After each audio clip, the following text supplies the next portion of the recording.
recording. I will put links in the chat for the video that we're going to watch, but everything else is really just kind of live participation. You are going to want to maybe take some notes throughout class today so that you can remind yourself of a couple of social media strategies, and you can start building out what this looks like for you, just like we did yesterday. All right, let me make sure I've got everything up here. There we go. So I can see everybody. And we're all good. Okay. Here we are, home stretch. So today we're going to talk about social media. Tomorrow we're going to talk about internet leads and internet lead conversion. And then Thursday, we're going to finish off talking about nurturing our leads and following up with people. And both of these days, but Thursday more so than tomorrow, are going to be strategy days. We are going to be building a strategy. So you definitely want to make sure that you come with pen and paper and you are utilizing kind of the ideas that we come up with as in a class to determine your strategy. So we'll be building this out kind of like we did with a 36 touch, where we're going to brainstorm kind of a generic strategy together, but then you're going to put your spin on it. So that's going to be for nurture and follow up. So the 4 daily success habits: know your numbers, do the 3 hours of lead gen, track your numbers, and develop your skills. So let's take a look at our MLS tracking here. Let's pull up the spreadsheet.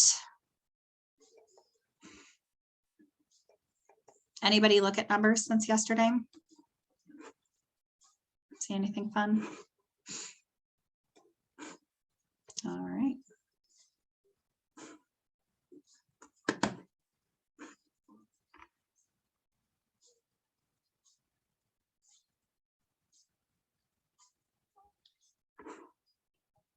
So I'll tell you this much. I was talking to a real estate agent who does some business, sells a house maybe every other month. Was talking to him today about the market and what he sees going on and all of those in all of those pieces. And he says, our inventory is so low. And I'm like, well, good news. It's actually climbing, right? It's actually getting better. Like, there's some really good stories for us to be able to tell our clients here. All right, so let's see. Got that. Oh, we've got this. We're going to hop in. It's Tuesday, 1,419 new listings, 214 coming soon, 240 back on the market, 100 increases, 844 decreases, 2016 gone pending, 148 withdrawn, closed 1664, expired 160. And then we're going to dive into how many active listings on the market today, right now. 4875.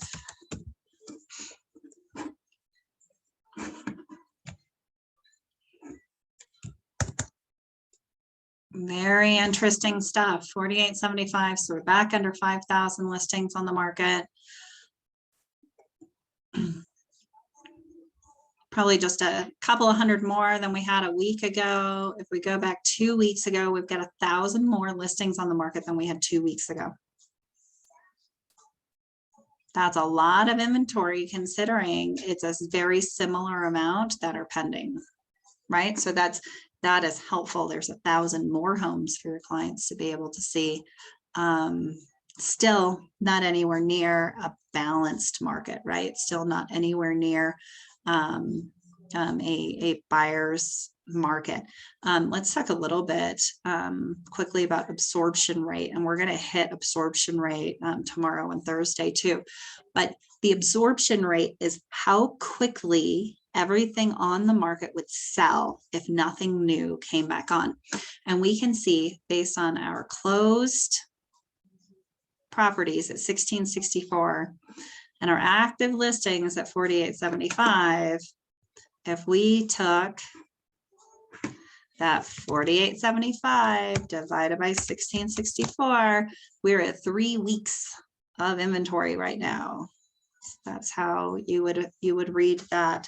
There are different ways to look at it, but that is one way to look at it. So 3 weeks of inventory for us to have a balanced market, that's about 4 months worth of inventory on the market. So we would look at that 1664 times 4 weeks in a month times 4 months. That's more than 20,000 listings to have a balanced market where it's not a buyer's market and it's not a seller's market. That also means your average days on market, instead of it becoming a few days, becomes a few months, right? So in a balanced market, it is normal for a listing to be on for 3 to 6 months. Balanced market, right? It's a whole interesting world. Are we going to get there? I don't think so. I do think we're going to see this number of active listings rise. I bet you it gets up to 6,000, 7,500, maybe somewhere in that neighborhood before the end of the summer. There's this really weird thing that happens, right? School gets out, right, at the end of May. So the beginning of June, that's when people are like, yes, I'm going to put my house on the market. But that's also when people are like, yes, school is out. I'm going to go find the house I want to buy. And so let's say you waited until June to put your house on the market, and you might have to get it ready for sale and do the paint and blah, blah, blah. It might be July until you're actually on the market. And so in July, we actually see kind of a big increase of listings and a little bit of a decrease in buyer activity. So that's when inventory will start to build. It'll be fun. And I bet we'll see that again this year. Cool. Let's see. So we're taking a look at our numbers. 3 hours of lead gen every day. Who did their lead gen today? Yay, yay, yay. Lead generation. This is what we'll be looking at through the rest of the week. If you're coming in the market center to do the guided lead gen, your purpose of lead gen: get an appointment, get a referral, build a relationship, or increase your database. Use the tracker. Do all of the things, right, to increase your skills. And if you're looking for a good book to read, this is the one for this week. Follow up and close the sale. It's a little bit of a book. It's got some good stuff in there though. And I really, really like the actual book. It's got some great scripts in it, right? So these are voicemail follow-up scripts, which is awesome. It also works just a little bit kind of like a workbook where you can put these pieces into place as you're learning about them. So really, really good as you're building your follow-up systems. Okay. There we go. Your homework for today: prepare for lead gen tomorrow. This is the one that we want. Okay, we're going to introduce a couple of ideas when it comes to organic reach and social media, particularly today. Video is going to work really, really similarly though. You can use video as a supporting piece, and we're gonna have kind of a whole little video section. You can use video as a supporting piece, or you can use video hosting sites as their own type of social media platform, like YouTube, where people can find you there. They can see who you are there. They can follow you there. You can gain followers. You can gain organic reach there. So it's going to be one of those pieces. The first thing is you have to define your brand. So I know I mentioned it again yesterday, the defining your brand homework. Go through that homework to determine who are you? Who do you want to sound and feel like on the internet, right? Your brand is going to cause you to be memorable and valid. It's really important that it's really consistent over time, right? Like this week, if you're using like blue text and a yellow background in your marketing, that's pretty consistent over time, so that when somebody sees you and sees something, they see what you are. And it can take a little while to find that right feel. And so it's going to change. It's going to change over your career. In the beginning, what I would say is don't change it too much, right? A great thing to do is to just get onto Command and get into designs and just pick one of the flavors in there and stick with that flavor. I know that's not the right way to describe it, but that's how I think of it, you know,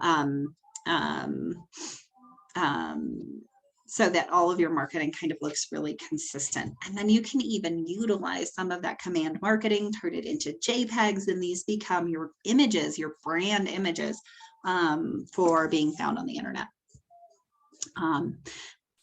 Everything can be a part of your brand. Now, here's what I want to tell you. There's a but for every seat is what comes to mind, but there's a buyer for every product.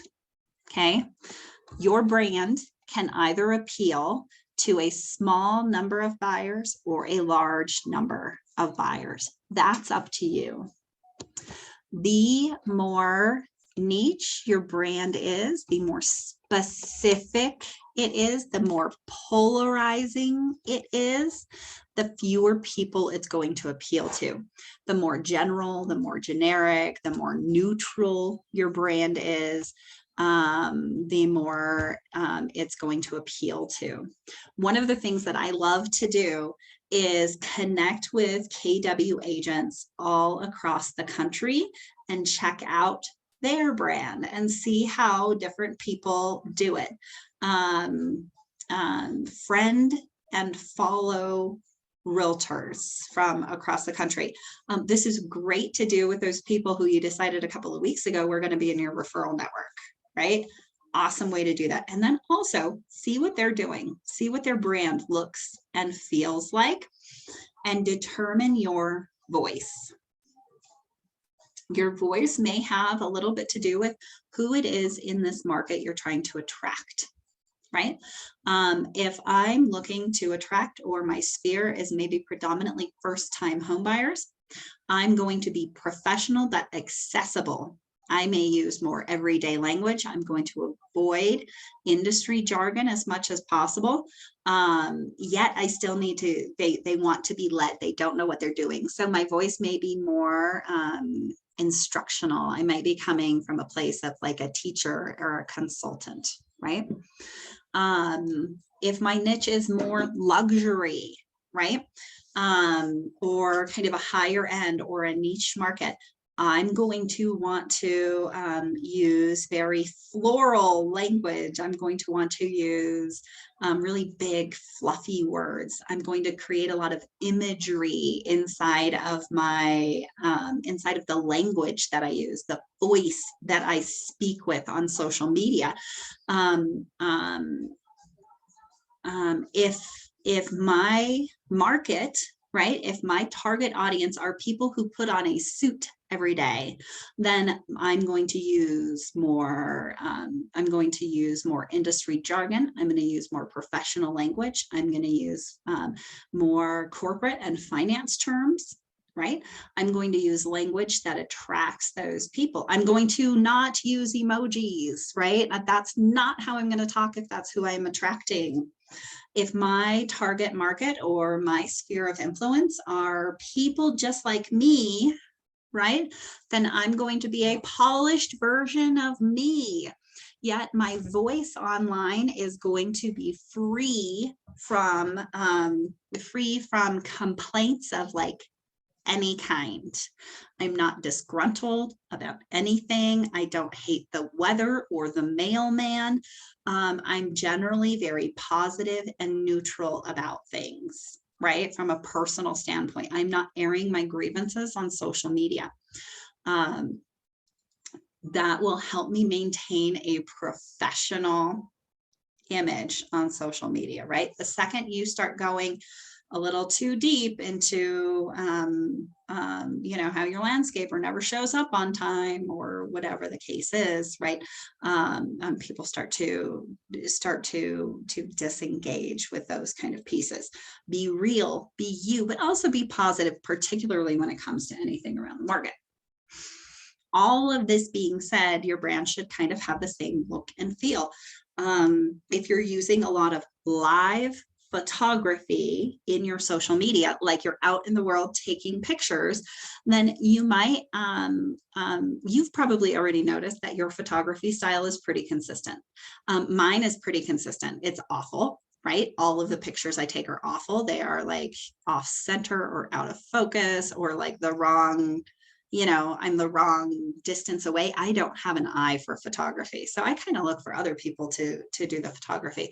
But I want to keep an eye on that, right? If I take a lot of more artsy shots, or I do a lot of selfies, or if I use a lot of filters or something like that, I just want to stay pretty consistent with that. It doesn't have to be 100% of my photos look the same. But I should start to, over the course of several months, probably develop like a style, something that you could pick out of a lineup would be, hey, that's Anna's type of photography, right? So I'm going to find my voice that way, right? My voice can be the type of language I use. It's either with or without emojis, or with or without GIFs, or with or without casual or professional lingo, right? But it's also the visuals of that, right? Live photography is a big one for visuals. Are you capturing kind of the essence of who you are, the type of live photography? And then there's also JPEGs, right? Posting pictures that are not live photography, that are images that you've created, right? These could be images about real estate, right? Something that's happening in the market, or just listed, or just sold, or something like that. You're going to want them to look really similar. They're on the same type of template. They have the same color scheme. You're using similar font if you're putting text on these. You know, so once again, if I were going to pick these out of a lineup, I could pick you out, right? Know this, there is no one right brand. And it's going to develop over time, right? It is definitely going to evolve as you, as your career evolves. There is no one right brand. I have some real estate agent friends, okay, who have developed their own brand, and they market a lot of what I would consider borderline inappropriate things with the hashtag hold my beer, right? It works for them. It works for who they are. It works for who their target market is, right? Is that right or wrong? Well, I don't know. Does it work? Would I do the same thing?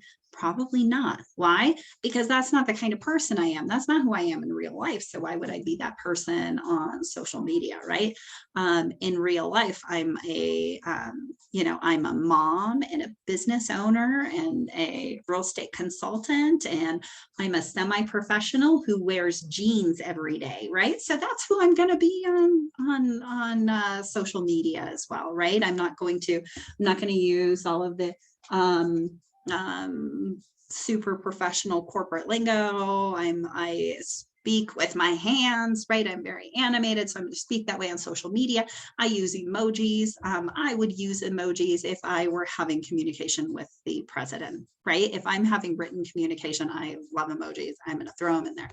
I do not speak entirely in emojis, though. I am of the generation where we actually spell out our words and use commas and periods in our text messages, right? So that's who I am, and that's who I'm going to show up online. And I'm going to be that person all of the time, right? So if I identify differently when I'm communicating, right, then I'm just going to show up as that person all the time. It doesn't necessarily matter how I show up, just so long as I'm showing up that way consistently. And air of professionalism, right? So all of these pieces walk us through this. So if you have not done this homework yet, it's a good thing to take the time to identify who you are and how you want to be identified in that, and it's going to help you determine your lead generation style. So all of this is from the homework, but I included this again. We talked about it when we talked about systematic marketing and our touch plans. And I thought it's so pertinent to what we're doing on social media as well, right? And so here's how I would amend this. The top 12 design tips. 1, include an offer response in every piece. While you are building your organic reach, that's not necessary yet. We're going to look at some ratios. I would include an offer response in half of my business posts. Okay, so that's something to make note of. It's a good ratio. About 20% of my posting will be about business, and about half of the time I'm going to use a MOFR, right? I'm gonna ask for an offer for immediate response.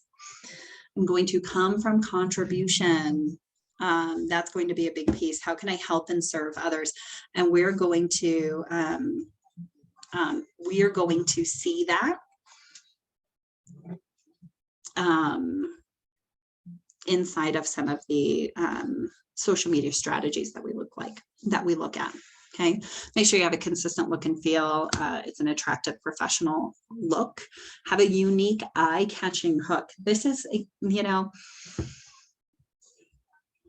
do this and keep in mind the stereotypes that you're perpetuating. Okay, because sometimes things can backfire on you. There are some inter-industry memes or communications on social media that we might find hilarious, and a potential buyer or seller might see that and get scared of the market. Here's an example, and it made me cringe every time I saw it go around public circles. Okay.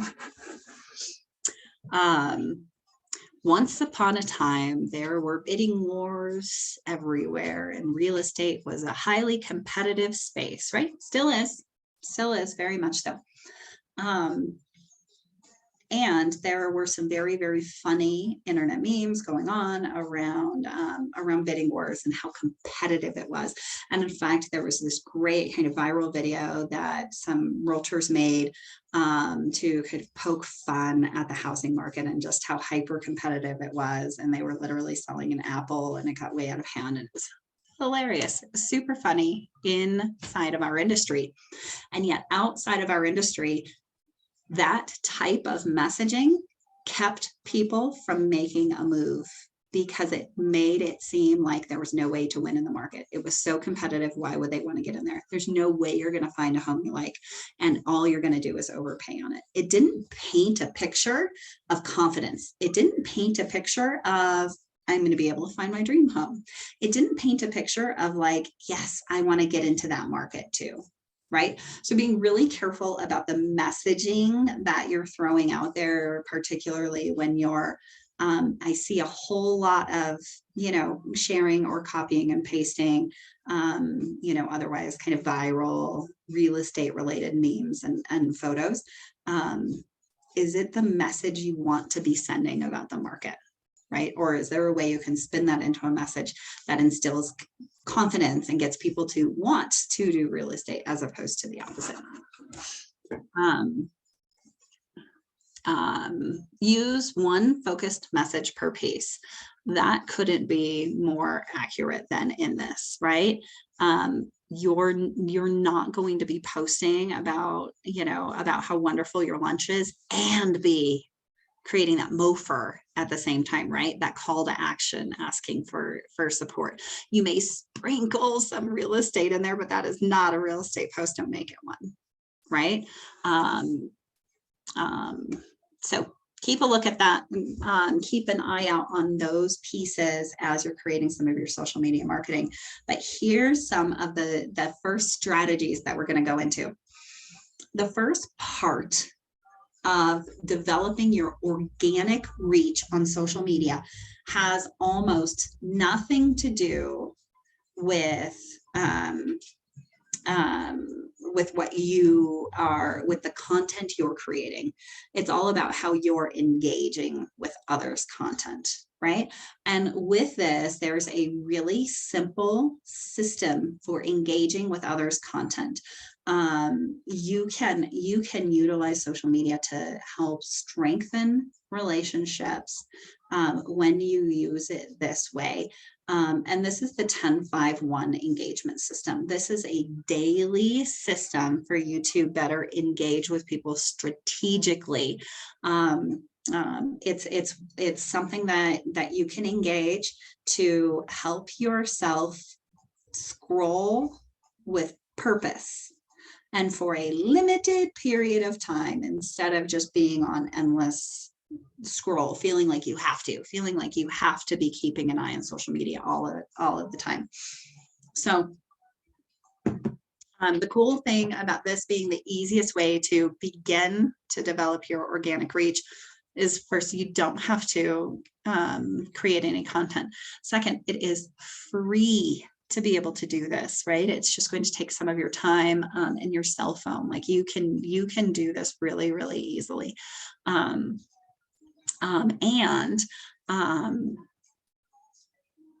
It's a great way to come from contribution, because you're not putting anything out there in the world yourself. You're just going to be engaging with other people's content. You are essentially putting them first, right? By not sharing about yourself. So here's what that looks like. The first is, so it's the 10-5-1 engagement system. The first is 10. Like or love 10 posts a day. Pick your poison. If you're on Facebook, if you're on Instagram, wherever you're at, LinkedIn, Twitter, whatever you're doing, you're going to like or love 10 posts a day. You can do that in just a few minutes. You can be really strategic about it. If you spend a little bit of time on the back end of some of your social media platforms, you can group people together and only see them specifically. You could, and this is one of my favorite things to do, you could look at who's on your contact list. If you're doing like a quarterly call plan, look at the people who are on your quarterly call plan coming up, right, for the next week, and seek them out specifically and find some of their posts to like.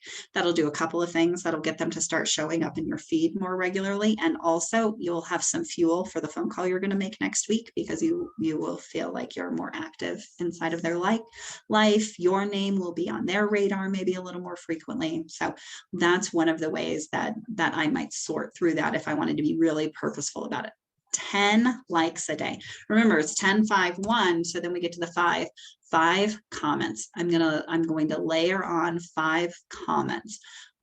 This would be great to do with the people who are on my upcoming call plan. If I'm doing like a quarterly call or something like that, or people that are just on my radar. Also, great way to reach out to those people who just like, you just thought of them. Right? They wandered into your mind for some reason, your radar, your peripheral vision, right? So seek them out. 5 comments, and we're going to learn a little bit more about the power of comments and commenting in a certain amount of words and those pieces here. We're going to have a video that we're going to watch today. But even if you're not,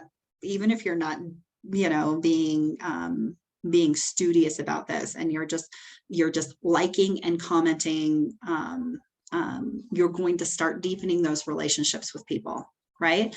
When you like something, you kind of go on somebody's radar. When you love something, you really go on their radar. But when you comment on something, they know you commented, right? And so they literally say your name out loud in their head when they read your comment.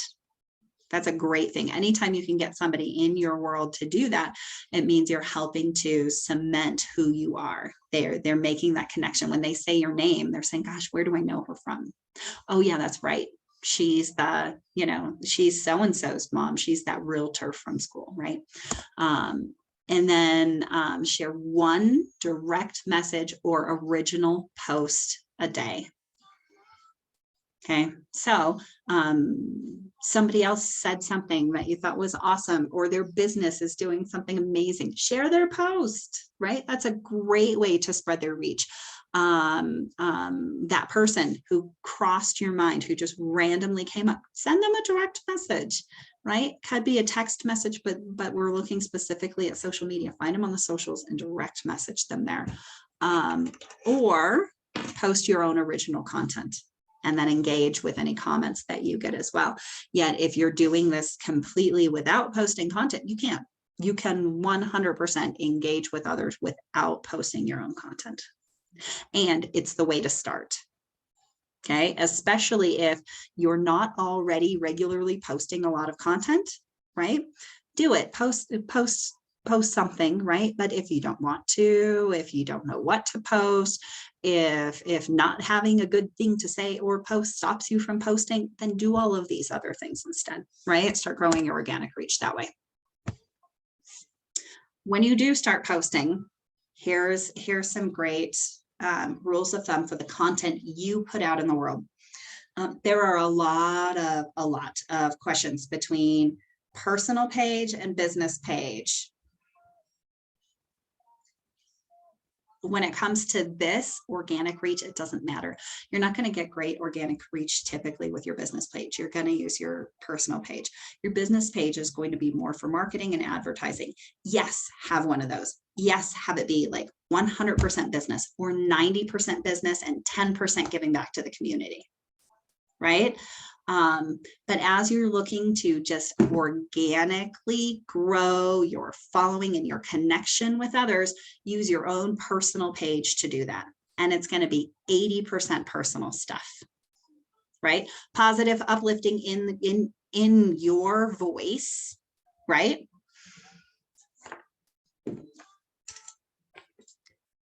And 20% business. Okay. And we're gonna look at some things of that, right? What are the personal posts? Well, what are you into? What is your life about, right? What are you doing outside of your professional life, right? Do you have pets? Post about them. People love pets. Right? That's huge. Art. Are you into art? Do you create art? Do you know somebody who does? Cooking, baking, exercising, or working out. Outdoor adventures, live music, team sports. These are things that other people can kind of get around. And they're also like really neutral topics, right? Remember, this is you, this is your business, your brand, your voice, and you get to connect with who you want to connect with. The less general you are with your interests and activities, the more specifically you're going to connect with people, which is great, right? If you're into some really specific outdoor activity, that's awesome. You're going to find like the 5 other people on earth who are into that as well. But everybody's into outdoor activities, so you're connecting generally. And it's also not polarizing, right? It's not something that is contentious. Not that there's anything wrong with appropriate adult discourse on social media. It also will limit your reach, right? It will also shrink your the people you connect with to people who think like you. And so if that's what you're aiming to do, then go for it. And for a lot of us, we want to keep our audiences as wide as possible, right? So those are some things to keep an eye out for. And then what is that 20%? Well, all the real estate related stuff, right? Listings are great. Yesterday, when we were talking about paid advertisements, we know that listings are king, right? They're the ones that are getting the most paid eyeballs on them. And yet you're going to get a lot of bang for your listing buck with organic reach as well, right? The rules are a little bit different on organic reach when we're putting listings up there, right? We want to showcase our skills. We want to also say to the world, I have business, right? This is a good thing. You can say to the world, hi, I have business, by advertising other people's listings too, right? It doesn't have to be your own. It could be check out this awesome home in Wash Park. It doesn't have to be check out my awesome listing in Wash Park, right?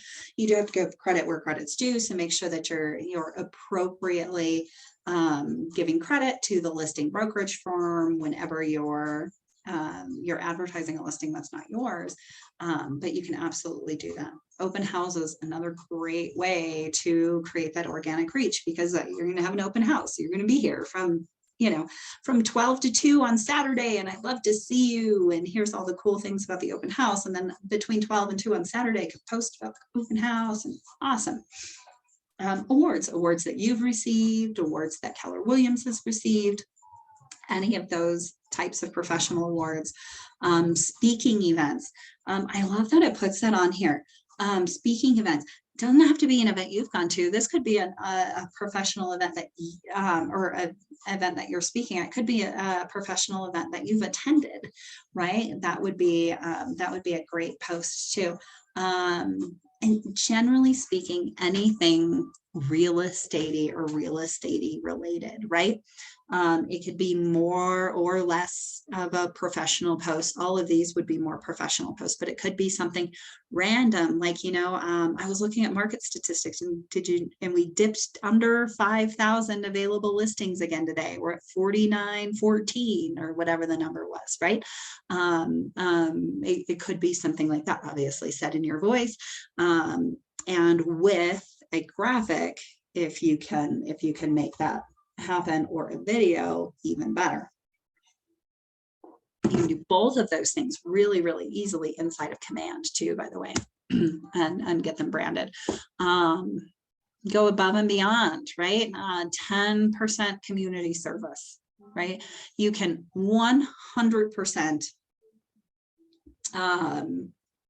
get extra credit, if it will, by posting about community service, community outreach, coming from contribution, what you've done, what you're helping an organization do, any of those things, right? Those are all really really appropriate things to post about, and you can do that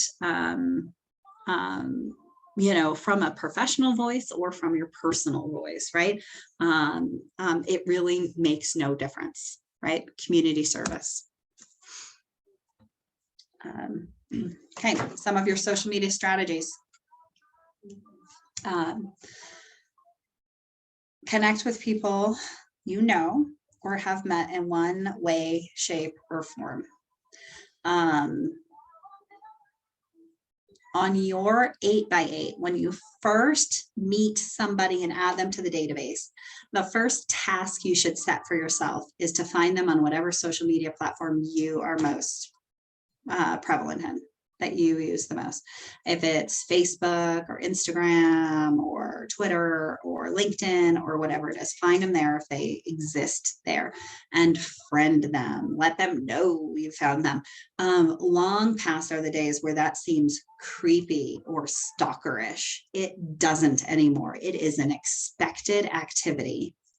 If I met you yesterday and today I got a friend request from you, that is completely okay, almost regardless of the manner in which I met you, right? We are currently having a landscape project bid. Okay, we sat down the other day with a landscape consultant from a hoity-toity company that we're not going to use. And at any rate, that landscape consultant, right, friended me and my husband on Facebook. Totally appropriate, wasn't creepy at all. I mean, heck, I just let the guy into my house, right? Totally okay for him to friend us on Facebook. But you'll find this is really commonplace, and it's not weird. You don't have to, like, there's There's no, what was I going to say? There's no like weird waiting period after you meet somebody, right? You remember in high school when you used to play that, well, how long should I wait until I call them game, right? Or I have a teenager who's playing that game right now, right? How long should I wait until I call them? It doesn't matter. It's totally fine anymore. There's no rules around this. Just if you think of them, find them on the socials, you're going to be just fine. Post about your neighborhood. I love this because it subtly reminds people that you're in real estate. Even if they're not in your neighborhood, right? You can post about things that are going on in your neighborhood. You can post about market statistics. I have a MLS search set up for my neighborhood because I want to know what's happening in my neighborhood. And so I would boast about some of those things, right? Use images. There's some sort of fancy, analytics about posts with images versus without, whatever. People stop and look at images and they will then read the text. Put an image in there, even if the image is not, if you have to go hunting for an image to support what you want to say, right? Go hunting for an image to support what you want to say, or put a random image in there, so that people just kind of slow down and will engage with you. Post about new listings. Like I said, doesn't have to be your listing. Could be any listing. I love this too. Post about like the fancy, kind of the all-worthy listings, right? The record-setting home, the $10 million, 12 bathroom, 18, bedroom house, right? Those kinds of things. Those are great posts as well. But it's also great to be posting not those media pieces, but actual listings, right? That you think maybe people might be interested in. You can 100% hop on the Facebook pages of the office and find agents who are good with you marketing their listings. It's great for sellers to get that exposure. That agent can go back to that seller and be like, yeah, I've got my whole market center working for you, right? Everyone is trying to find your buyer. Isn't that amazing? You hired one realtor and you got 100. Isn't that awesome? But you can utilize their listings and market those as well. One of the nice things about posting listings, even if they're not yours, is no one really knows if they're yours or not. So what they're going to see is the steady stream of, oh, wow, she's getting a lot of business. She's, particularly if you're a newer agent, that can help break that they're super new stigma. But keep to the ratio, right? Where you're 80-20, don't go overboard. If you're posting 5 listings a day, 7 days a week, and nothing else is ever happening in your life, you're going to be seen as kind of spammy really quick. You're not going to be seen as a real person, and people want to connect with you as a real person. So take a look at that. And then engage. When people comment on your stuff, comment back.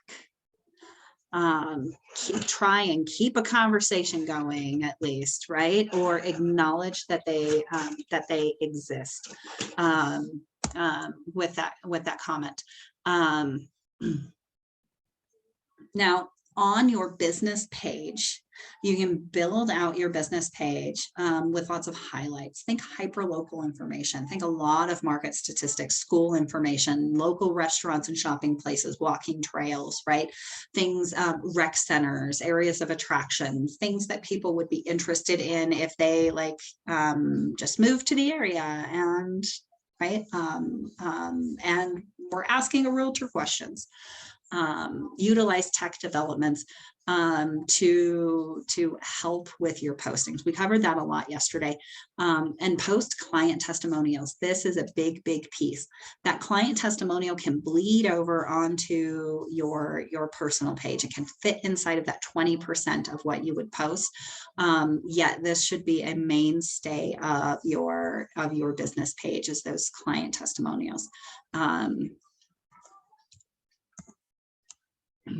Don't post and ghost, whether it's on your personal or your professional page. If people are engaging, make sure that you are, people are commenting, make sure that you're commenting back.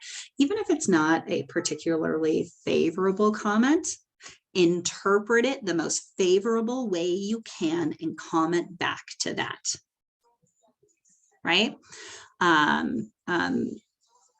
Let's say you post a listing, and the comment you get back is, why would anyone sell their house in this market? Interpret that the most favorable way you can.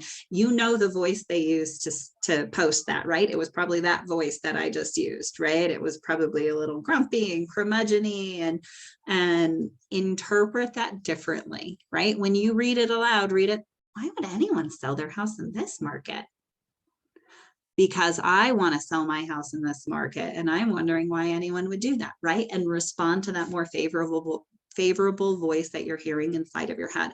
This is a really good way to keep a conversation in a positive light, and to keep others from coming to your rescue and turning this into something it's not, turning it into something contentious. Right? Because then your friends and family member are going to see it, and they may see this as like maybe a personal attack against you or something like that. And they're going to jump in because they're smart. That's why. And they're going to start this, you know, this war of the words on your feed. And then inevitably somebody's going to call somebody a bad word, and who's responsible for that. And you know, so interpret it the best that you can, and respond to that positive interpretation of that comment if things start to go off the rails. And if it truly is something nasty or super snarky, you can go in and delete comments, right? If somebody really does come back and like troll whatever you're doing, and they're saying something mean or horrible, or they're saying something that's going to start a really horrible comment stream, you can delete them. You can block them from the social media. You can delete that comment in most cases. You can kind of play damage control a little bit if things do start to get out of hand. Add value. Participate in online communities where you're able to offer a unique and valuable perspective.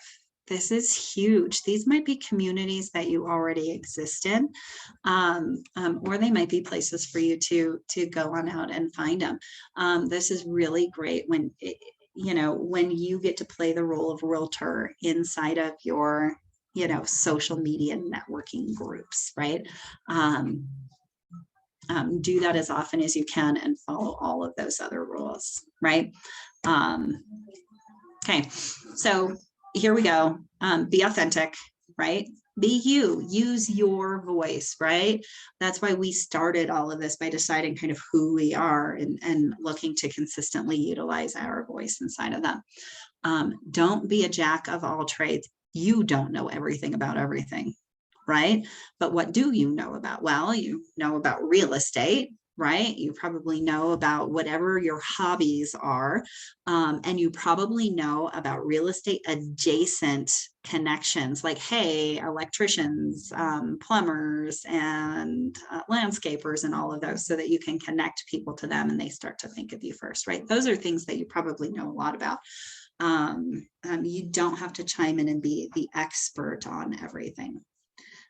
Embrace video. We're going to dive into video here, and look at that in a very big way. Don't be afraid of video, but make sure that you always have something visual with your post, right? Either a video or some pictures.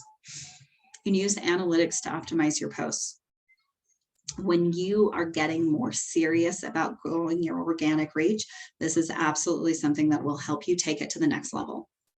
When you're starting out, connecting with people on social media and just wanting to like be a real person in places where people are being real people, this will slow you down, right? It doesn't matter what a good time to post is when you're getting started. It doesn't matter what types of posts get the best engagement when you're getting started. It doesn't matter if it's video or images that work the best with these groups on this day. It just matters that you're in there doing it. The more you're doing the 10, 5, 1, and you're liking 10 things, commenting 5 times, and posting or sharing once, the more you're doing that every day, the more you're growing your organic reach. As you get really purposeful about this and you want to take it to the next level, then you're going to start using your analytics. Those analytics are going to tell you when are the best days or times to do what types of posts, what gets the most responses. You can look at all of those things.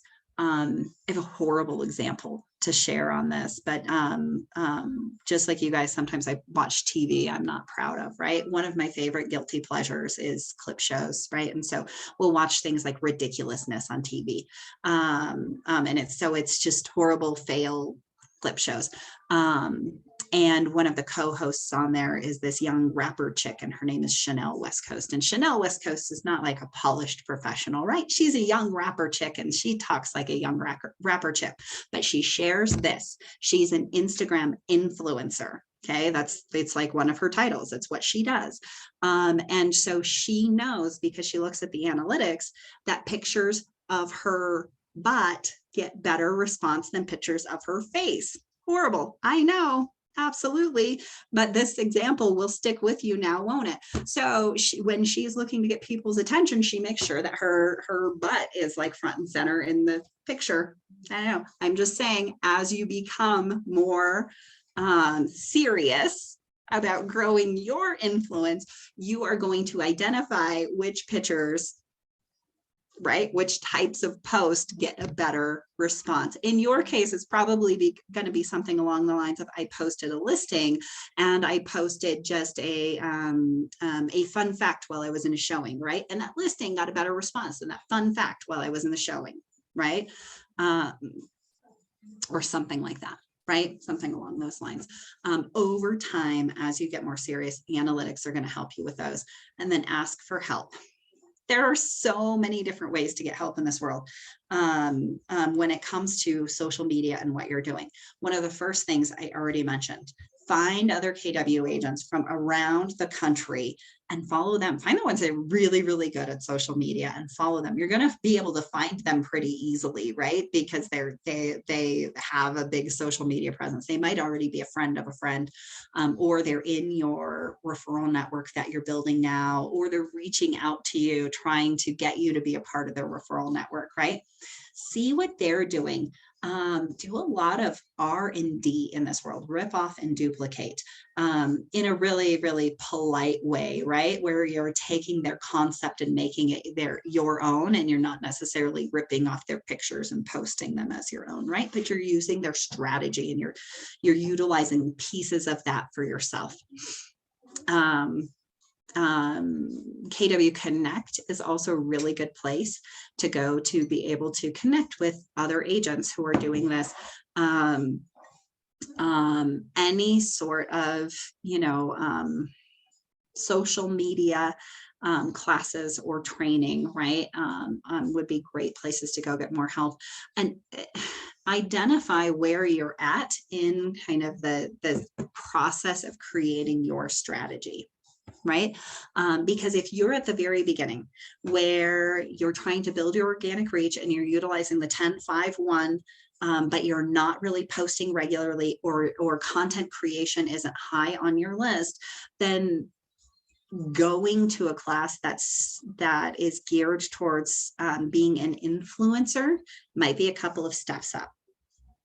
Right? Whereas an influencer is somebody who has a really intense organic social media reach, and they have substantial social media connections and communication, right?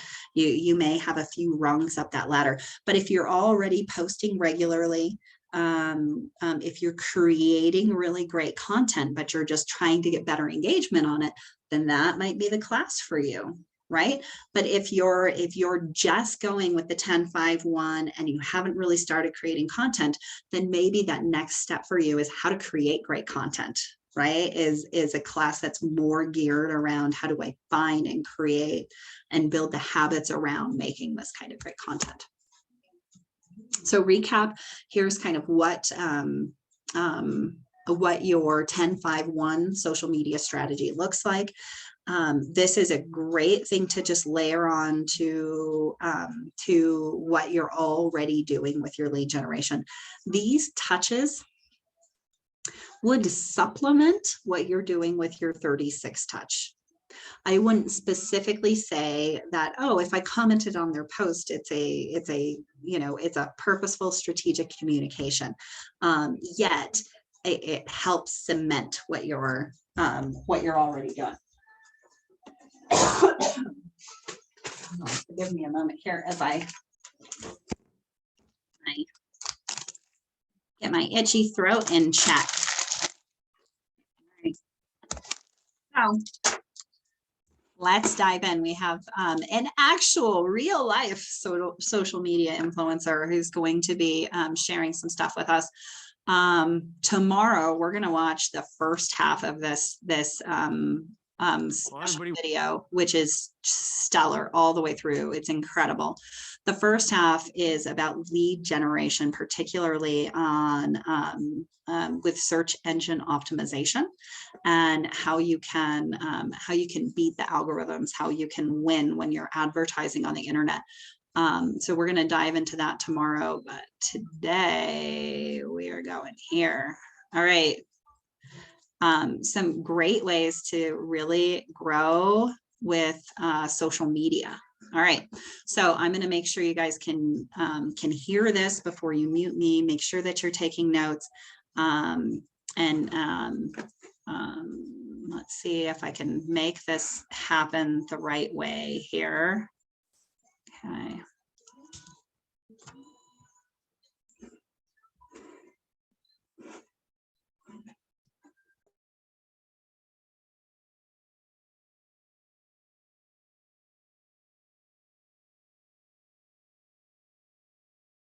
I don't think it has sound yet because I'm not hearing anything either, if you guys were wondering. All right, we'll do that again. Is that better? Here we go. Yeah, now I can hear you.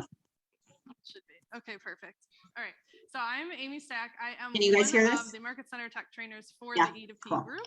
And one of the things I was doing before I stepped into this role was I was a marketing coordinator. So I actually have a YouTube channel that's all about marketing based in technology for your real estate business. And you should follow her. She's going to share her social media handles and her YouTube page.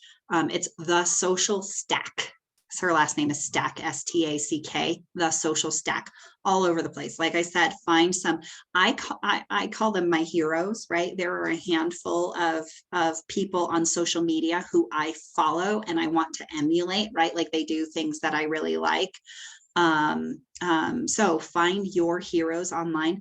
But her stuff is good. So definitely someone to put on your list. Can you tell I say that a lot?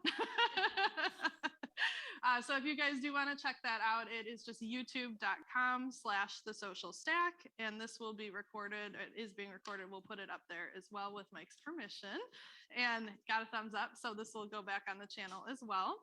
And I do have several different things around this world. So today I really just want to kind of dip into the algorithms and what that looks like and why they're important. And I think we're ready to go. Is that good with everybody here? Perfect. I should have moved this closer. There we go. All right. So If it's okay with all of you, I think Google does the best job explaining what an algorithm is. So I just have the Google description I'm going to read to you. Is that okay? That's one of the questions I get most frequently is what is an algorithm? Why do we care about it? What does it do, right? So Google defines it as an algorithm is a mathematical set of rules specifying how a group of data behaves. In social media, algorithms help maintain order and assist in ranking search results and advertisements. On Facebook, for example, there's an algorithm which directs pages and content to display in a certain order. These algorithms encourage social media users to submit relevant, high quality content and engage with consumers. That was a lot of words, right? So I'm going to boil it down to you into my top 5 tips for how you can get in front of those algorithms and actually get your content pushed higher in front of your people. So to sum it up, an algorithm is a mathematical equation that people that program it understand. They change all the time. And we want to know what we can do to work with and around that algorithm to get our content in front of our people's eyes more frequently. Make sense? Okay. So number 1, my very first tip is to make sure that you're engaging with people. There's a lot of things that you can do to be engaged on social media. You can like, you can put your own posts out there, you can comment, but to take it to the next level, I have some extra tips for you. And the reason that you want to engage is because the way that those algorithms work is they see that if you're on those sites and you are participating in their platforms and getting other people to stay on and be more sticky on their platform, they want to push you up higher because they see you as providing great content that people want to see and interact with, which gets them to stay on that platform longer, which probably gets more ads in front of their eyes, which makes their owners happy, right? And they're who people are advertising with them. So that's why we want to do be better engaged with our social media, and that's not just with other people, that's with our own content as well. So my big tip for you for that is to engage in the rule of 5s. So it's the 5-5-5. And what that is you want to take at least 5 minutes before you post to comment or start a chat with somebody, 5 somebodies, and then use 5 words or more. So this is before you're posting anything. You want to go out and go find Melissa's post about her kids' high school basketball game and say something with 5 words or more about, oh, I'm so, proud of what she's doing or something like that. That must have been so exciting, right? And then that's one way you can do it, through a post. Another thing you can do is actually DM somebody, direct message them. And you can start a chat with somebody and say, oh, I saw XYZ was happening. That looks so interesting. Now, with the DMs, you can actually message people that you're not already friends with. So the nice thing about that is that if you are not friends with them and you're posting in a public manner on Facebook, meaning it's not something that is assigned as friends only. I keep saying Facebook, this works for all platforms too. But if you're posting in a public fashion and you're DMing somebody that you're not already friends with or following or anything like that, that shows the engagement between you and this other person. So when you do post your 5 minutes later, if they've already interacted with you, the algorithm says, hey, Amy was talking to Mark. They're not friends, but he wrote back. So I think that Mark might like this thing that Amy posted and stick it in front of him. Yep. So trying to reconnect with your clients, go comment on the people you haven't talked to in a while, comment on their pages.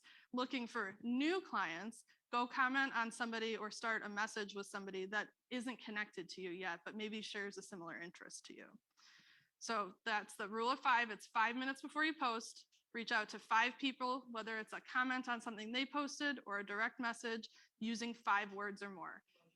Emojis do not count, exactly. So, and Bitmojis don't count either. You have to use at least 5 words. That's what the algorithm kind of, that's how it differentiates between a yay or great job and like an actual meaningful conversation, right? Correct. Happy birthday does not cut it anymore. It's a minimum. So is there any value going more than 5? Not that I've heard of. That's a great question. So for those of you on Zoom, the question was 5 is the minimum. Is there a maximum? I'm not aware of a maximum. I think that as long as the person is responding to you, that's what's triggering the algorithm to push your content in front of them more. Yeah. The one last thing I wanted to mention about engagement is once you do post, please don't post and ghost. Does anybody know what that means? I see snickers in the room here. So we don't want to post anything and then never come back to it. So if I post something and people are commenting on my post, like I know some of you in this room, I was working on a new backsplash in my kitchen, right? I probably had 50 people comment with their opinions on what I should do with my backsplash. Did I respond to all of them? Yes. Was it all 5 words or more? No. But I do know that that post was, popular. So then the people that were engaging with that, because I knew to look for this, I went and looked at other things I was posting unrelated to my backsplash. And some of those people that had never commented on my class post before were now commenting and liking on it. So I know that it did get pushed in front of them. So that's just a little example. So make sure you're engaging. And for you guys, somebody could be engaging that could be a client, right? You don't want somebody to say, oh, I want help with this, and then you never get back to them. That's the same exact thing Mike was saying with pick up the phone when the lead comes in, right? All right. So my next tip is all about quality content. All right. So for this one, we're always the algorithm's looking for healthy, relevant content that keeps people on the platform. So that's kind of what we were talking about at the beginning with making sure that your content is keeping other people on their platform and engaged with their tools. So some things like that, I like to tell people to tell a story, evoke emotion, give value, and encourage interaction. So what that means is when you're posting about a sale that you've had, don't just say, ooh, yay, we closed. Tell the story of what happened with that client. Make it something that somebody else can relate to. Were they a first-time home buyer? Did you service a veteran and you got through this really sticky deal because you had a great lender partner? Tell the story. Somebody else that can relate to it will get sucked into it and be like, oh, I'm in the same situation. I thought I could never buy a house, or I didn't want to deal with this issue, or I don't have the resources for. Lauren Linder is a great example of that. Yes. So tell your story. That's my number one tip for quality content. Evoke emotion. That kind of falls into telling the story. You don't have to try to make somebody cry, but make it relatable, right? Make it so that somebody is really excited and they feel that joy, and see that you can help them do the same thing in their world. Giving value. So this wouldn't be necessarily, I guess it could be for the post about, just sold. What did you do to add value to that transaction? But it could also be things about, Mike was saying, one of the big things right now we're hearing is I would sell, but I don't know where I would go. So what if you start providing value posts ahead of time that talk about resources that people can use when they're thinking of selling? Like we've got all sorts of different things with recast, bridge loans, Curbio to fix their house, short-term rentals, there's a slew of things, but they're not thinking about that. They're not in the market that we're in. They're in their house where they've been for however many years, right? So if you start providing that content to them, if they're already thinking about moving and that's been their objection, you're already helping to overcome those objections by giving them value in a post. And the next one is encourage interaction. Don't just say like my post. First of all, we know we want more than just a like, right? But do something that's like, who do you know that could benefit from this? Or what are your thoughts on this? And that could even be something that's like a this or that picture. Like which kitchen do you like better? Which outdoor living space is your favorite and why? Right? So, because people could say A or B, which is great, they're commenting, but if you do and why, chances are more people will use more words, which will get you up in those algorithms again. So that's my first half of quality content, and my second half is actually in your imagery. You want to make sure that you're matching your story, which means if you are talking about a home with a veteran, don't post a picture of somebody who's in a condo renting, right? That doesn't make sense. I saw an ad for something, like one of those food grocery services, and it was talking all about their amazing vegetables, and the picture was a bowl of fruit. I was like, this does not make sense. So make sure that what you're typing in your text matches your pictures. a pro tip that a lot of people aren't aware of is that you want to have less than 20% of your graphic having text on it. That will help with getting more things seen as well. And then again, evoking the emotion. So that one at the top there that says welcome home, you can really see in the imagery that that girl is super excited to move into her new home. So maybe that wasn't in the story as much that was showing how happy she was, but it shows it in the picture. So you can do that evoke emotion in two different ways. I wanted to give you that option as well. So my third tip for you guys is to use video. I know a lot of you have heard this over and over again, but it is because it works. Go figure. So for using video, I just want to remind everybody that it is a lot easier than you may think that it is to do, because you can do things like animate graphics. You can do things like go live, put something in a story or reel or TikTok, right? And just pre-record it or go live right away. And then you can share multiple clips from one long video. So if you do something like, Mark, I know you guys have a YouTube channel, you could make some long form content and take little snips of it and share those snips on social media. So you don't have to come up with 10 different videos. You just take the 10 little highlights and post them on different days over a few weeks. And that's all from one main piece of content. And the reason for the videos is a few things. One is that really helps stop the scroll. So think about it, if you're walking down the street and you're looking at storefronts and they've got some cool window displays, what's going to make you stop and actually want to look and go in that store? Something that's just got some signage, or maybe something that's got a display that's moving, there's something dancing in it. It's going to catch your attention, right? It's the same thing with social media. If something is moving as you're scrolling through, it's going to have that impact whether people know it or not. They stop to look at it instead of continually going like this because they want to see what the next thing is. So that really helps people look at your post longer, which shows the platform algorithm that you're engaging with them more, and therefore pushes your content in front of more people again. And then I just want to remind you all that I get a lot of pushback with, oh, I don't want to go live. I don't want to be on camera. So I gave you some options that you don't have to do that. However, doing those videos really helps people relate to you as a person. It shows how authentic you are, gets your personality out there, and they feel like by the time you guys actually pick up the phone and talk to them, they think they already know you. So it just makes it easier to build that relationship and have that conversation later. So that's my use video. And then I get a lot of questions about timing, and my tip on timing is a few things. One, do the work and go find out when people are engaging with you or on those platforms. So if you're on Twitter and you have no idea who the people are on Twitter, go do a Google search and say what gender, what area, what age group is on Twitter and when, and do your posting then. You can do that for any of them, and it's always changing. So keep an eye on that. Once you are starting to build your presence on social media, most platforms have an analytics section where you can go and just put it on your calendar once a week to go check and see when people are on and engaging with your posts. Were they engaging with posts at 6 p.m.? Were they engaging with posts at 8 a.m.? Okay, well now you know, so start curtailing your posting times to those chunks of time as well. Notification, okay, and then I'll look, Mm-hmm. and want to engage. Then it was like 12 hours.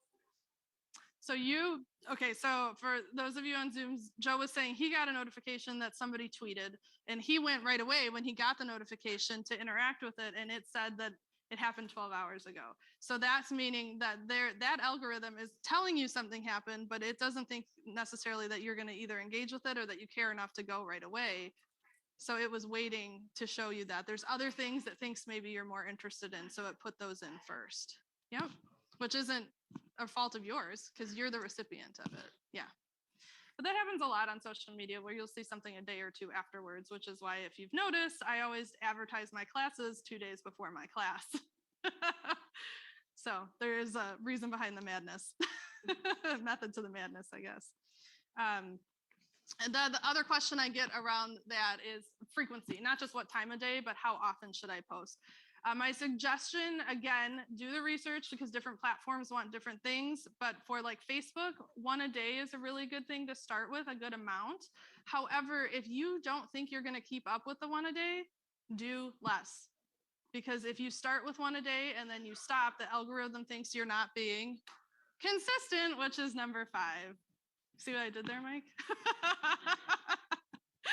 So step 5 is to be consistent, whether that's with your timing or your frequency or your branding. Like you want, of course, visually to be consistent. That's not really for the algorithm. That's to make your clients' lives easier. They don't realize it, but as you're being consistent with your visual branding, they'll start to see, oh, this looks like one of Joe's posts. Oh, this Joe must have done this. And you just keep sticking farther and farther into their brain, right? With the timing and the frequency, that is really what's coming into play with the algorithm. So if you are making a commitment, just like Mike said, with using social media as this is more of a marketing tool, not a prospecting tool. It can be prospecting, but that's a little bit of a different system. You want to make sure that you are committed to it. So just like with the Google Ads and the lead aggregators, you need to be purposeful, and this is a long-term game. You're not necessarily going to turn that algorithm around and get all that engagement in a week. Right? You need to be purposeful about it. You need a time block to do your social media. You need to come up with your content and lay it out and put it out there and be consistent.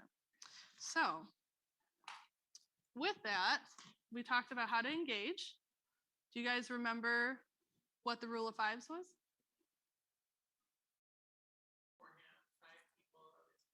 Exactly. 5 minutes, 5 people, 5 words. Quality content. What was something that stuck out for you about quality content? Something that maybe you're not doing yet. Joe said do a story when you post. Anything else that you guys think maybe you haven't been doing that you want to do for quality content?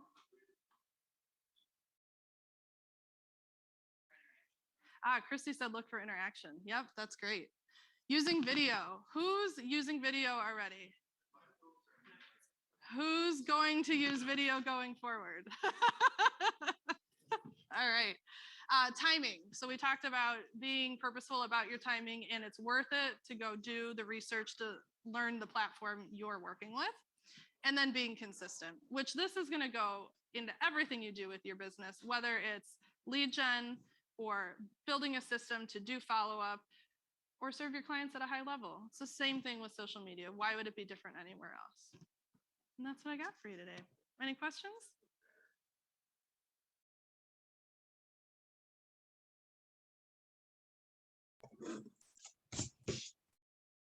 All right, so a couple of key points there.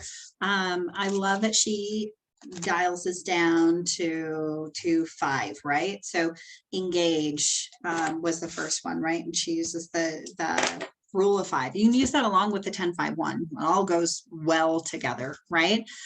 Particularly as you're creating your own content and thinking about putting your own content on there. One of the brilliant things about that is the more you're interacting with somebody, the more you're going to interact with them because they're actually going to see your content more. The second piece, create quality content. Tell a story, evoke emotion, right? Those were 2 of the really important pieces in there. Then use video. Number 4 was timing, right? We already talked about timing. When you're ready to be really purposeful about timing on social media, go for it. Otherwise, as you're creating those habits, all times are good times, right? The time that you'll actually do it is a really good time for you to be on social media.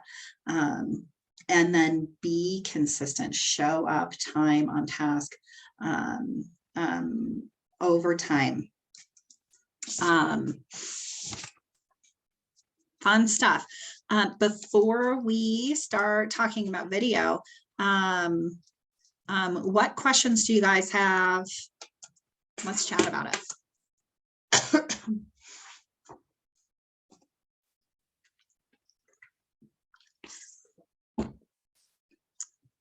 Cool. All right. Video. There are so many different ways to incorporate video into what you're doing. Either as a supplement to the lead generation, the marketing and the prospecting you're already doing, or as a way to attract people to you, and as a way to increase your reach, right? Your organic social reach. We're going to start there, and then we'll talk about the different ways that you can incorporate video into different things. But in all of your existing social media platforms, the one that you chose when we were talking about developing your organic reach on social media, right? The one that you're most comfortable on, your native platform, right?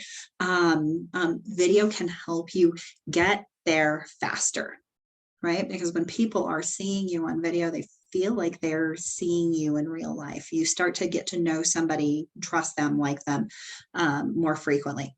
And it doesn't have to be polished and pretty.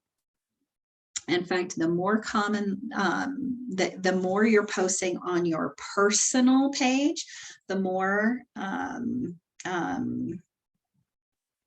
authentic video is appreciated, right?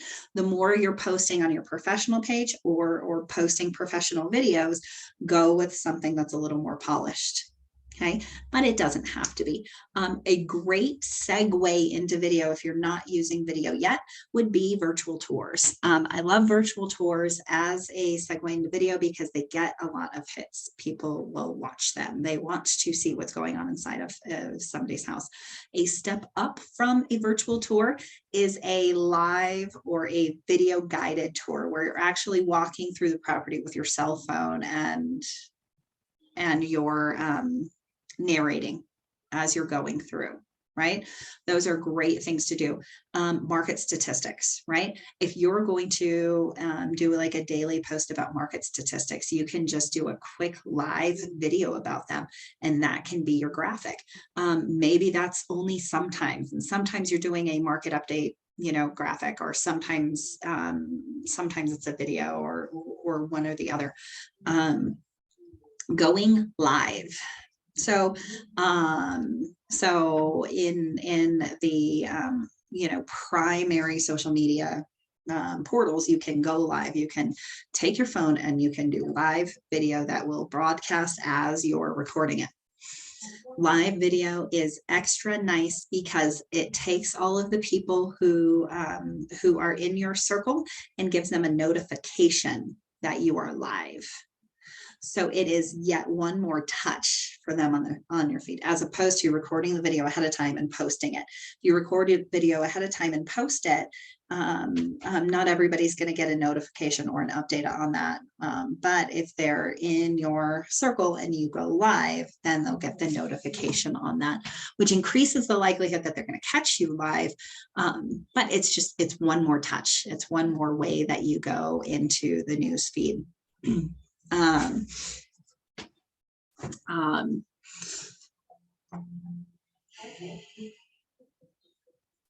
You can also find entire video strategies. People have kind of real estate vlogs, right? Video blogs, right? That they post entire YouTube channels devoted to their real estate. Those would run adjacent to your social media platform, right? And you're going to post back and forth on there. You're going to put things on your YouTube channel, and then you're going to take it from your YouTube channel and post it onto your social media, which drives people back to your YouTube channel, right? YouTube is great because Google is the #1 search engine. And YouTube is owned by Google. So when you have a video and you put it on YouTube, it shows up really highly in the rankings. Using video to create your reach on YouTube is like a whole thing on its own. And there are some incredible content creation real estate agents who like turn this into a science. it's less important that it's professionally produced. You'll see a lot of, and when I say professionally produced, it's like, you have a decent camera, and then after you've filmed it, somebody's gone through and put like, the subtitles at the bottom or a nice frame around it. Or when you say things like click here, a little thing goes on and says, click here, click here, click here, right? So it's not really like you're going to a professional studio. You're still doing it on like your cell phone video or some sort of rig that's giving you great video, but then you're going afterwards and you're doing some video editing. Okay. It doesn't have to be that way. It can be completely unedited if you want it to be. Unedited video is better when it's short. If you have super long video, it's going to be much better when it's edited, because you're going to cut out the gaps and the breaks and the lulls in that video. You're going to have better transitions. Graphics help keep people engaged better. And then you can even cut that super long video into several short videos, which will be, much better for content anyhow. Your quantity is something that's really important. But a super short video, if it's like a minute or maybe 2 tops, like don't cut it, just let it live the way that it is. It doesn't have to be doctored or pretty. But when you put it in YouTube, you've got to fully flesh out all of the pieces that go with it. That's where the magic happens. That's where you start showing up and growing your reach. Couple of things. If you're going to be using YouTube as an organic reach channel, the first thing you want to do is create your channel, right? You don't just want to be posting things up. No, you want to have your channel that has your branding. It's going to have a welcome video. It's going to be built out every way that you can on YouTube, right? YouTube's big on keywords. So you're going to use keywords all about your city and all about real estate, and anything real estate adjacent that you can think of, right? And all of your videos are going to be built out with the same keywords, right? Denver, Parker, Highlands Ranch, real estate agent, real estate expert, realtor, right? Like tons of them. You're going to just get creative and think of any keyword that you can, and you're going to put on as many as it will let you. Okay. That's how people search. And then you've got to title it in a compelling way that also has a keyword in it, right? Discount homes for sale in Parker, right? That could be a market update about how there's an increase in price reductions in the city of Parker, but I'm going to title this in such a way. And then I'm going to go into the description and I'm going to flesh that puppy out. I have seen people go so far in the description as to literally put the script of what they just said in the description. So like all of your words are there. Depends on how long the video is. That may or may not be a good idea. But actually a description of what is that about, right? If I'm using a title like discount homes for sale in Parker, Colorado, right? Then my description is going to be price reductions are at a 3-year high in Parker. And there's never been a better time than now to get a house under market value. Right. And so that would be my description. And then I would go into Anna Kibble is a Douglas County, Colorado real estate expert who specializes in helping people with their move up homes and first time home buyers and investment real estate and keyword, right? So I'm building this out really, really deep. And then I'm going into real estate. Real estate's, there's never been a more highly skilled market. And I'm going to be then putting my sales pitch in there, right? Use somebody like me and subscribe to my channel for all of the pieces. Once you have, and I don't know the number because this is something that I know about, but not enough about. It's not my jam. Once you hit a number of subscribers, I think it's maybe 100, you get a vanity URL on YouTube. So you're no longer youtube.com/XY897Z, whatever, right? Whatever the random URL is, you can then pick your vanity URL and you can be youtube.com/Anna Kibble real estate, right? .com or whatever, once you get enough subscribers. But first you have to have people subscribe to your page. And that's where your social media and your YouTube kind of go hand in hand, because then you take a link from your YouTube and put it on your social media, and you're driving people back to your YouTube so that they can subscribe. And then on your YouTube, you're like me on Facebook and Instagram, and you have your buttons for Facebook and Instagram right down here, right? We've all watched YouTube videos. We know there's magic that happens somewhere in there. And then they like you on Facebook and Instagram. And then when they're on their Facebook, you're sending back to YouTube, right? And so it creates this cycle. At any rate, all of those things, creating that cycle, creates link backs. When people are linking from one place to another to watch your video, Google thinks that means you're relevant. You have the kind of content that others would share, right? Somebody would see that video and say, oh, that was helpful, you should watch this. And so that makes your rankings rise. So then that in turn means you're going to be found organically more often, right? So YouTube and video in that way it's a whole different science that works really well while you're growing your social media reach. And a lot of people do them together. Would be pretty hard to do, like isolated, be a YouTube, do it, have really great YouTube presence without also having a good social media presence. It can happen though. And then you can link to all sorts of other things on your YouTube too, like your website, to be able to look for homes where people can sign up for home searches, and all of that kind of stuff on there. Content, anything real estate related. Right. I mean, this could be everything from those virtual tours to the guided tours of properties. Those are great. But you could go tour neighborhood attractions, parks, shopping centers, walking trails, schools, any of those things, create a video about it. Things that are real estate adjacent work really well. So take your plumber, your electrician, your carpet cleaner, and do an interview with them on YouTube and put that up there, right? Promote their business that's very real estate adjacent. A day in the life of a real estate agent, right? If you want to have fun with this, go ahead and have fun with this. You could also do some videos of like quirky things you find at showings, right? The stairway that leads to a door or to nothing, right? There's no door there anymore, whatever, right? We've all seen those quirky things. There's so many things that you could do. Your daily market update, all of that stuff. Decide your voice and stick with it and be consistent about it, right? And then build out those descriptions really, really well. Those are the gold to your YouTube, because that's what's going to help you show up inside the searches. But then just about everything can become a video as well. If you have a client who does a testimonial, right, you're going to take that picture at closing and they have the little house sign from the closing company and it's like, just sold, yay. Well, do that as like a image, and then do like a 30-second video or whatever where they're like, just sold, and they're yay, right? And it's really exciting, or you're popping a bottle of champagne, or you're, here's the key, right? Doing something like that.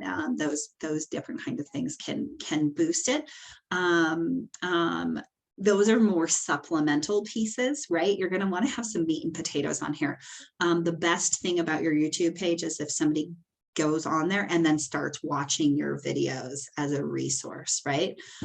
That will cause them to subscribe to your channel, right? And if they subscribe and ask for notifications, that's a big deal, right? YouTube really, really likes that. And if you get enough of that, YouTube will actually start paying you to have content, but you have to have a lot, right? You have to have a really big following of people who are subscribing and getting notifications before that becomes something that YouTube reaches out to you to do, right? That's like influencer status, right? So you've really got to work your way up to that. You can then use your YouTube channel for so many things. So let's say YouTube's not your strategy for growing your organic reach, yet it's really good to keep your videos in a catalog somewhere so that people can see them if they need to. And YouTube's a great place for that. Oh, that's another thing that you could catalog on YouTube is all of your FAQs, right? Whenever anybody asks you a question more than once, right? That becomes an FAQ. And it either becomes an email template because you're going to need that for every transaction for the rest of your darn life, right? Or you could do a video about it and use that to help solidify your home as the real estate, the neighborhood expert, right? Hey, Anna, I have a Mhm. quick question. Yeah. Just to kind of go back real quick, if say Glenn and I did like fun, videos of unique houses or something funky in those houses, well, do we have to get permission from the homeowner to post about their home? Depends. Don't you have to I thought you couldn't do stuff like that. Depends. Okay. Depends a lot on the circumstances around that, how recognizable that piece of property is, Okay. whether you're marketing it to be able to sell that property or you just stumbled upon it, right? If there's any personal or defining characteristics inside of that. My best advice for that would be use your best judgment. Okay. And So if for you this feel like you're posting, doing something wrong, then you are. okay, because there's this one house that I'm dying to see. It literally has the biggest wine cellar I've ever seen in my life. So I thought it'd be funny if we, or cool, do a video inside that wine room of this house. But I was just wondering if we had to get permission or something. Well, all sorts of things around the Charlotte. How are you Okay. getting access to that home? Right? Are you there because you're showing a client that property and you stumbled into this wine room and you're like, oh my God, biggest wine room I've ever seen, right? Very different than I scheduled the showing specifically so I could go take a video of your wine room. Gotcha. One of those Okay. feels like I'm doing something wrong. Right? Yeah, for So I sure. probably am. Okay, got it. Right? Okay, cool. Yep. So, and is that a hard and fast rule? Nope. Yet, I think in either circumstance, that listing agent could take issue with you sharing that video. Yet, if you were there with a showing and you're like, oh my gosh, I just had to share this, they're going to take a lot less issue than if you inconvenience the seller and made a special visit just to market their property without permission. Gotcha. Okay. They're just very different things. Right. Yeah, yeah. I wouldn't use it, something like that. But if we're doing different videos of around where we live or around different, I don't know, upscale homes, I was just thinking of ways to use the video aspect of it because I feel like,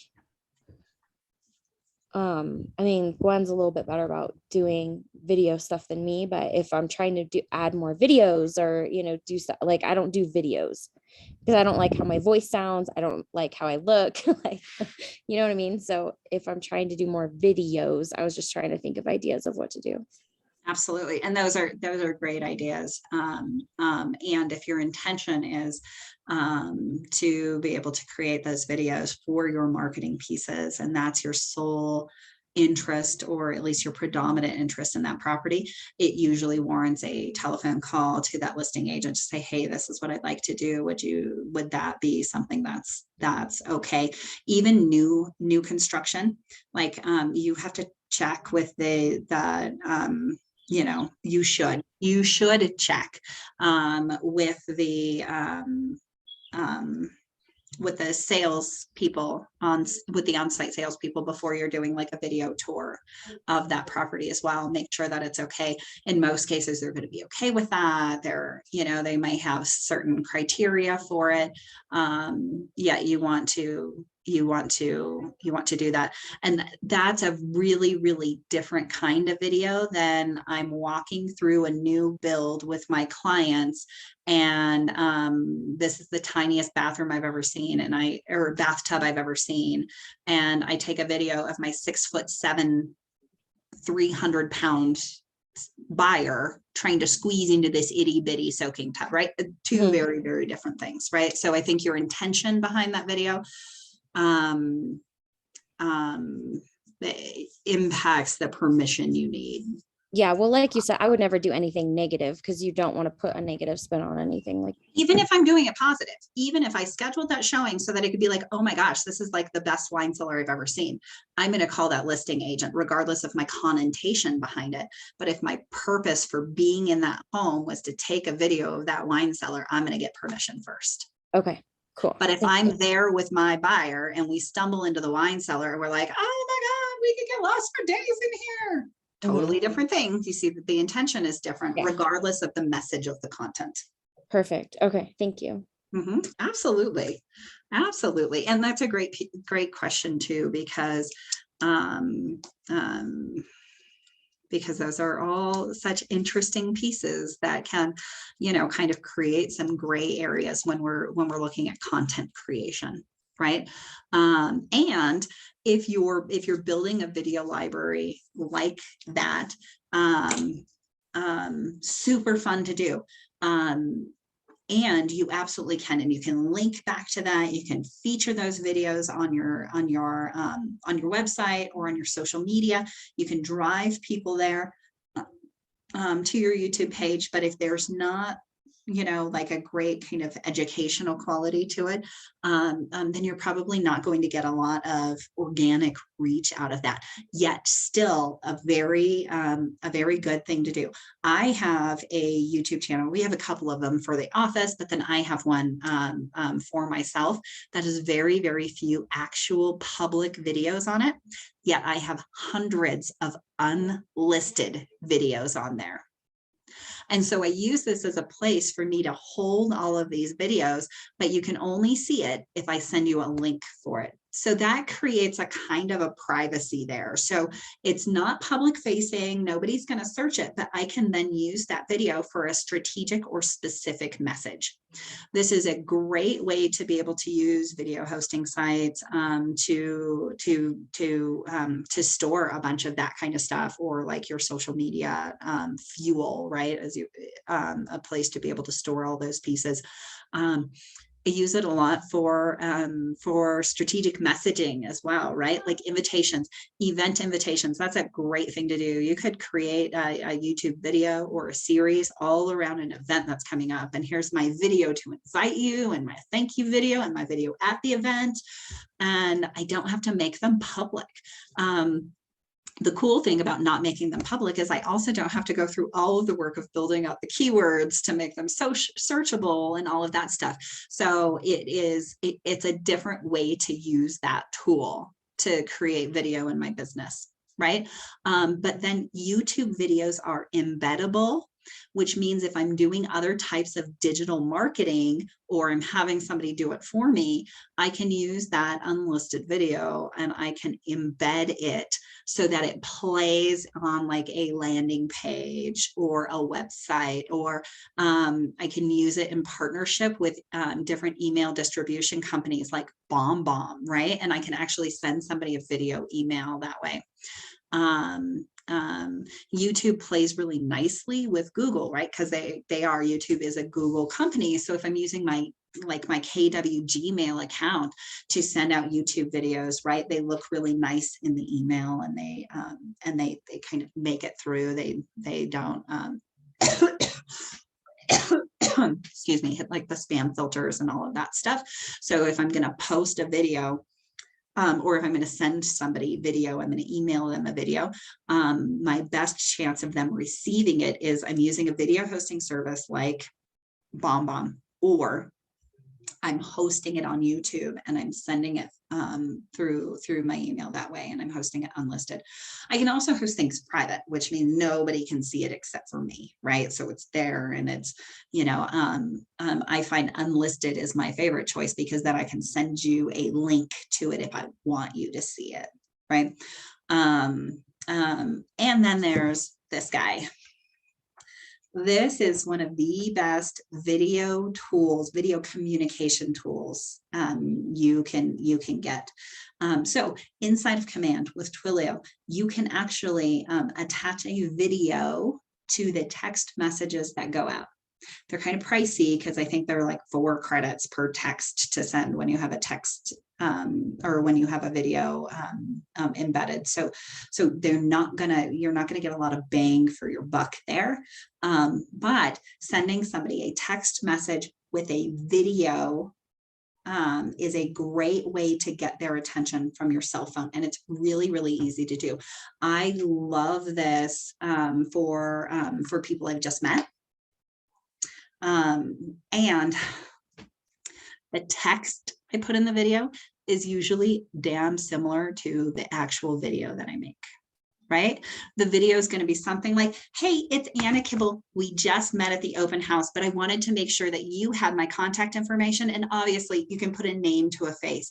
I'm going to be in touch with those homes that are a better fit for you. And I look forward to seeing you this weekend when we go shopping for homes together, whatever it is, right? And then I'm going to send them a text message that's, hey, it's Anna Kibble from the open house. I wanted you to be able to put a name with a face. So check out the video. And oh, by the way, here's all of my contact information, phone number, email address. I look forward to seeing you next week when we get together and look for your house, right? So I'm doing both. So that way they're going to watch that video. They're going to feel closer to me. It's custom, right? I shot it right from my phone for these people specifically, right? And it also stands out in their text messages. I very, very commonly utilize text message with my name and who I am in it for people that I've just met. You ever do the whole, oh, I'll put you in my phone thing, and then you forget who they are, or they put you in their phone and they forget who you are, right? Always that text message, because then you can search your text messages for, do you remember that realtor we met at the open house? And so I might search open house, my text messages. If I set that person a text message after the open house and it specifically said open house in it, I met you at the open house, they're going to be able to find you more easily in the future. You're going to stand out for them.